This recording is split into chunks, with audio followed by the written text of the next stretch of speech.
waxaan leeyahay dadka dhintay rabbi ha u naxariisto ilaahay janno ha geeyo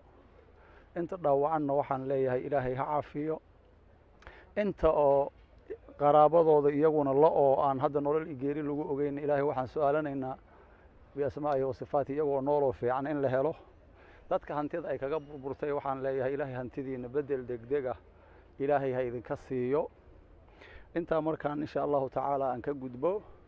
waxaan u mahad celinayaa dhibkaan markuu dhacay dadkii gurmaday ee Soomaalida lahoo qeyrkooda lahoo gurmaday oo dadku walaalahooda u soo gurmaday oo dhiigga u shubay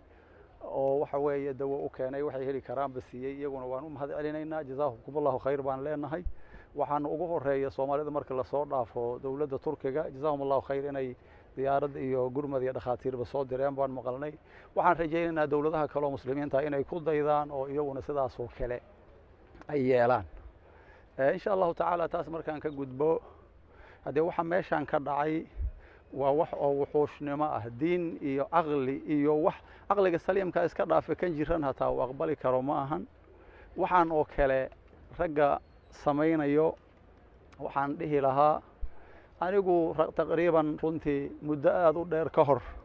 oo laga joogo 10 sano wax ku dhow baan nidhi waxaan oo kale nima yahow ka daaya dadka waan nagula dirareenoo way joojin waayeen runtii hadda ka hor waxaan oo kale shaamow bay ka dhaceen hargaha iyo saamahay ka dhaceen masjid bakaaraha ku yaalay ka dhaceen meelo kale ay ka dhaceen maraaxil bay ahayd marna markay waxaan oo kale dhacaan anaga ma ahin baa la dhihi jiray oo aan maqalnay laakiin markii dambe waxaa la arkay wixii markay kobceen kadib in la sheegto annagaa yeelnayba la yidhaahdaa la arkay waxaan dhihi lahaa waxaan oo kale wuxuushnimo weeyaan ilaahay diinkiisa iyo kitaab iyo sunno iyo aqli midna ma waafaqsana dadka noocaasa waxaan leeyahay waxaan oo kale samaynaya tawba furan oo inay ka toobad keenaan oo waxaan iska dhaafaan ayaa u roon haddii sidan janno lagu raadinayo jidkeedii kanu maahan waxaan leeyahay dadka waxaan sameeyo